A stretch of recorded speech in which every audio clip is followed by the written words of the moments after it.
Last summer, we took an abandoned gravel pit and turned it into a backyard 2-hole golf course, complete with real bentgrass greens and a full irrigation system. This season, the goal will be to get the young turf to grow in and the greens to mature so that the course becomes playable and starts to look complete.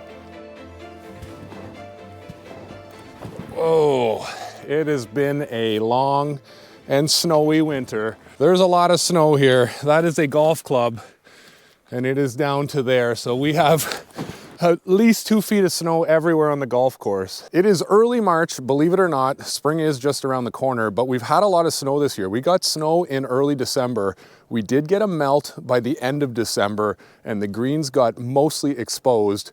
But for the last almost 100 days, they've been under snow. Snow is not my biggest worry. It is mostly ice, and I'm not sure if there's ice under these greens. So in the next couple days, I'm going to dig some test holes on both greens and see if I can see the turf or if it's covered in a thin layer of ice. The issue with ice buildup on top of the golf greens is that it's going to create a barrier. It's not going to let any oxygen down, and it's also going to trap any gases below the surface. It is really tough moving around in here. So if we do have ice, I'm gonna have to get the tractor out with the snowblower on it and try to clear these things off.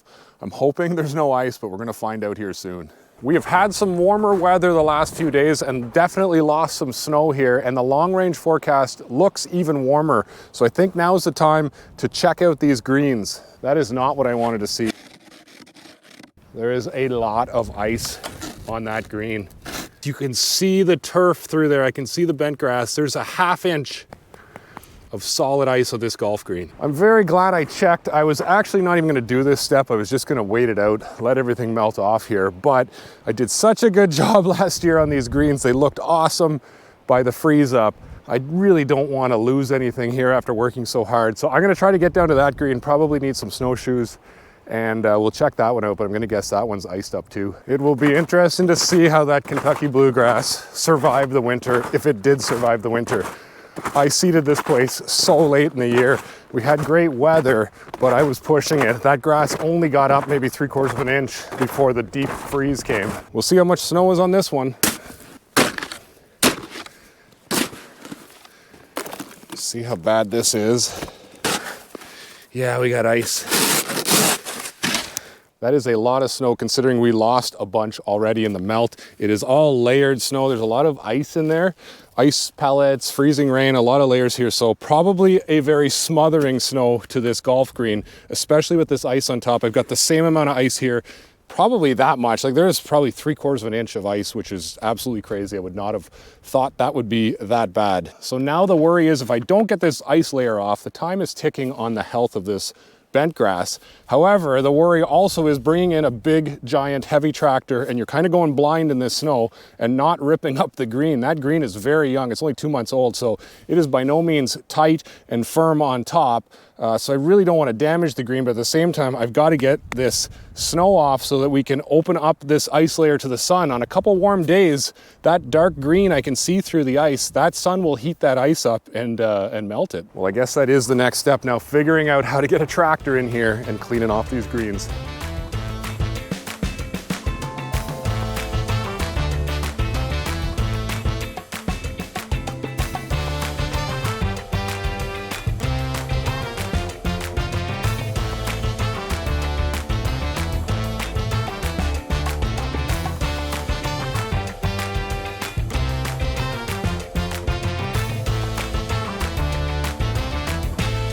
Well, that certainly changes everything. I can walk here again. The tractor snowblower just works awesome. Moved a lot of snow there fairly quickly. We still have a small amount of snow on there, but for the most part, it is gone. I can actually see grass here. First green I've seen in 3 months. No ice in this section here. The snowblower actually took a high spot off there, but it's probably better that the snowblower took that off instead of my real mower here in the spring. I think this looks pretty good. I've never seen bent grass come out of the winter, but there seems to be some pretty good color there. I'll be interested to see how long it takes to get all of the snow and the ice off of this green, but the next couple days look pretty good. So I think we are going to see a full golf green here pretty soon. Can't wait to see how it came out of the winter, and I hope there's not a lot of dead spots. Last night, we had a lot of deer all over this green. You can see the tracks everywhere, And I never really thought about that. We have a high number of deer here in the winter. They kind of herd up here and then they take off in the spring. So I don't have to deal with them too much in the summer, but in the winter there is a lot of deer around and they walked all over this green. So I'm kind of thinking, is this going to be a problem here on this soft material that's wet? And that is more than just foot traffic proof that the deer were here last night. You can see more green here, even though we had that much snow last night. The sun is warm, so it's moving that snow off quickly. We do have a cold night. 2 nights from now, it's supposed to go down to around 5 degrees Fahrenheit. So that's pretty cold, and that's the danger of blowing these greens off early, is that they are exposed to the elements. One nice problem to have in the winter with a golf course up north is the water hazards. You can actually skate on them, and we shovel this rink off all winter, lots of snow. We did some skating, but now with the warm temperatures coming, I'm going to turn my aerator on, which will pop a hole through that ice and begin the summer season as we try to keep this pond nice and clear. I actually have some pet bass under that ice, believe it or not, who are hopefully still alive. It's about a week later since we snowblowed the greens, and that was certainly the right thing to do, because look at that green grass. That sun came out, totally cleared them off, and the best news is there is no disease. The temperatures are rising. We actually have a rainfall warning coming up, so it is going to get really messy here as this snow softens up. The ground's still frozen a little bit, but I'm not gonna be able to walk on here much longer. So we'll take a quick little tour of the greens. That sun is so bright on the snow. It finally feels like spring. We've got some warm weather today. Look at that bent grass. Like I said, that only grew for maybe 8-10 weeks last fall, and it came through the winter exceptionally well. I figured I'd have a decent chance getting through the winter with the bent grass, but this is the bigger story for me. We seeded this entire property, almost 50,000 square feet, with Kentucky Bluegrass last fall, really late, like later than everything I read said it's not going to make it through winter, but we can now see some small areas melting, and it looks like it's going to make it, and that will be huge news if it does. The reason why this is huge news is if it has survived all over the fairway and rough area, the bluegrass is going to just perk up so much faster. If I had to seed this spring, you can see how soft this is. I can stick my finger right down in that dirt. There is no way I could walk on here and start to bring equipment on for at least another month. So I would be so much further behind, where we've already got 3/4 inch bluegrass here. And if it has survived, it's working on its roots right now.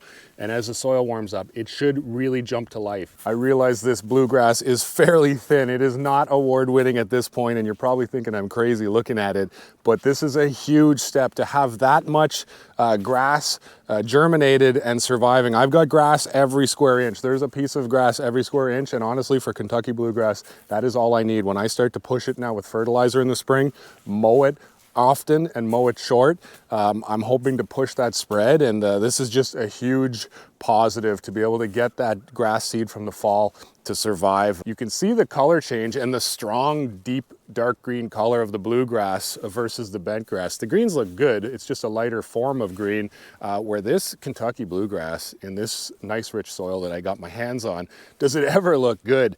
Especially just coming out of the ice and snow. There's the pond water. We can see the quality looks pretty good for this time of year. I'm hoping it stays close to that.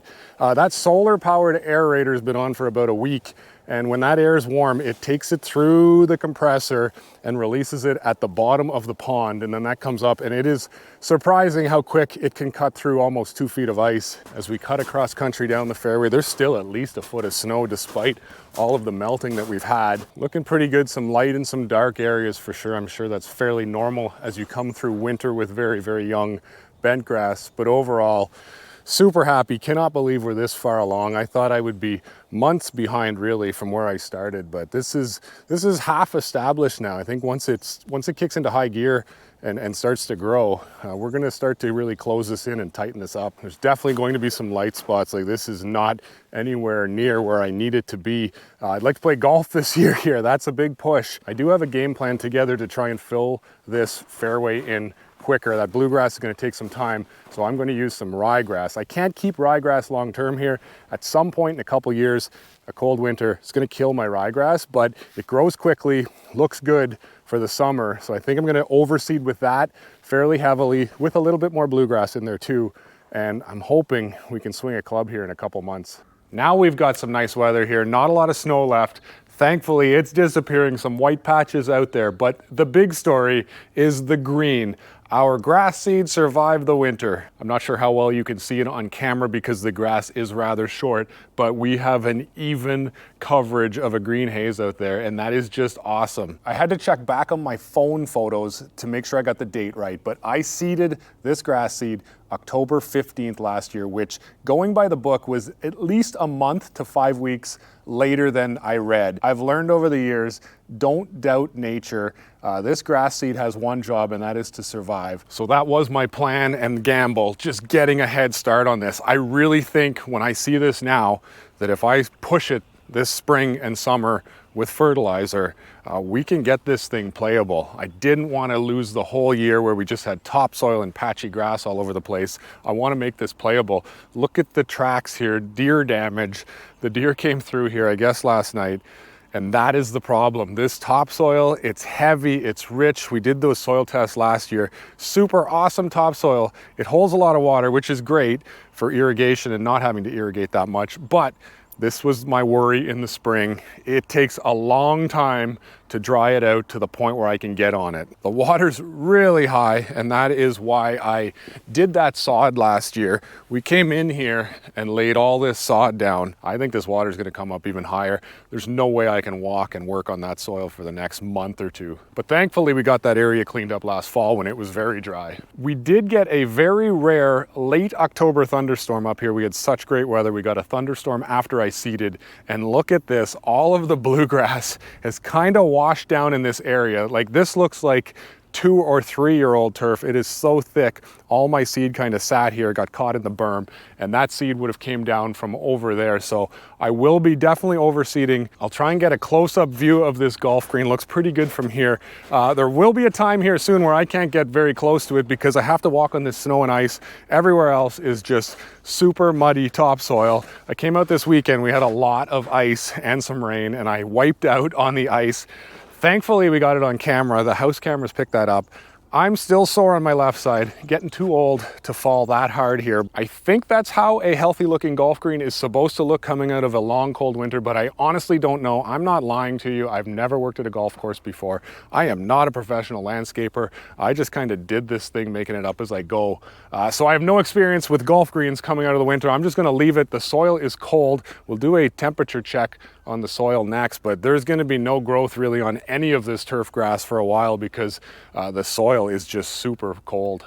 This is the Everest monostand that I planted, and I know it doesn't look like much, but man, is that color ever strong for just coming out of the snow 2 days ago. The very top surface of this dark topsoil, it's surprisingly warm. I wouldn't think it would be that warm. It's just below air temperature, but as soon as you get down at all, that soil is very cold. Every year we get a little bit of snow in spring, but 6 inches like we got last night, that is just not funny anymore. Tomorrow is actually the first day of April, so this spring is dragging on here. It is going to be a while before we get dried out here where we can actually work on this place. Topsoil on the fairway has dried up enough where I can walk on it now and not make a mess, and hopefully it's warmed up a little bit too. We'll check that right now. The air temperature is 50 degrees Fahrenheit right now, and we'll see what the soil is. Oh, it's actually warmer. I didn't expect that. I did not expect that much heat in the topsoil 2 inches down. That is the only benefit to having almost no grass here, is the sunlight hits that dark, rich topsoil that I have and warms it up quickly. I just put the temperature probe into the sod here. I have all this sod down from last fall, and I went down 2 inches in this sod, and it is 20 degrees colder because the grass absorbs that heat. That is a huge 20-degree swing on this topsoil. So maybe on these sunny days, we might actually be getting some root growth under there on that Kentucky Bluegrass, and hopefully with that will lead to some green growth above. And that brings us back to the golf greens. These bentgrass golf greens, I haven't done anything with them. I've just kind of watched them turn brown the last couple weeks here. I don't want to say the D word. I don't think they're dead or dying, but they certainly have browned out here in this cool, dry weather. I think they'll be okay. I don't think we have to panic yet. If you get a close-up look at these things, there is some green growth down deep coming out of the surface by the crown. Well, so much for the soil temperatures warming up. It was less than 24 hours ago that we had the camera out. The sun was warming up our soil. This is awful, 5 inches of snow, and it is extremely cold and windy. It's officially the 19th day into the season of spring, and it looks like we've got a frost delay here.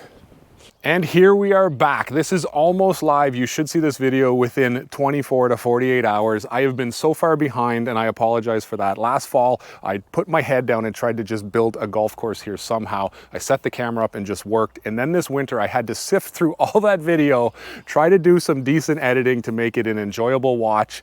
In the early days, almost no one was watching any of my videos. Lately, we've been getting some views, and there's a few subscribers popping up, so thanks for that. Lots of comments from people from all over the world. Kind of cool to hear where people are watching from. A lot of people that have experience in this are helping me out too with some questions that I've had. But this is it. We're finally caught up. Last year was such a push to just build this place and get it set up. This year, I really want to take the time, dial it in, get this turf looking exceptional, get those fairways grown in. I still have a lot to seed over here. I keep looking out thinking I'm done, but there is 1/3 of the property still left to finish off and seed. I want to get some tee boxes. I think I can actually do 9 unique tee boxes here, and some of them can go both ways on the hole. So you might have a chance to do 14 to 15 unique holes here, which on a little 120-yard backyard golf course, I think would be super cool to be able to play that many unique holes. Lots of work still to do, but it is nice to just stand here for a minute, look out there at all that work from last fall, seeing it growing in now and coming to life. Still lots to do, but thanks for watching. This was a lot of fun to work on, and I look forward to seeing what this looks like in a few months here.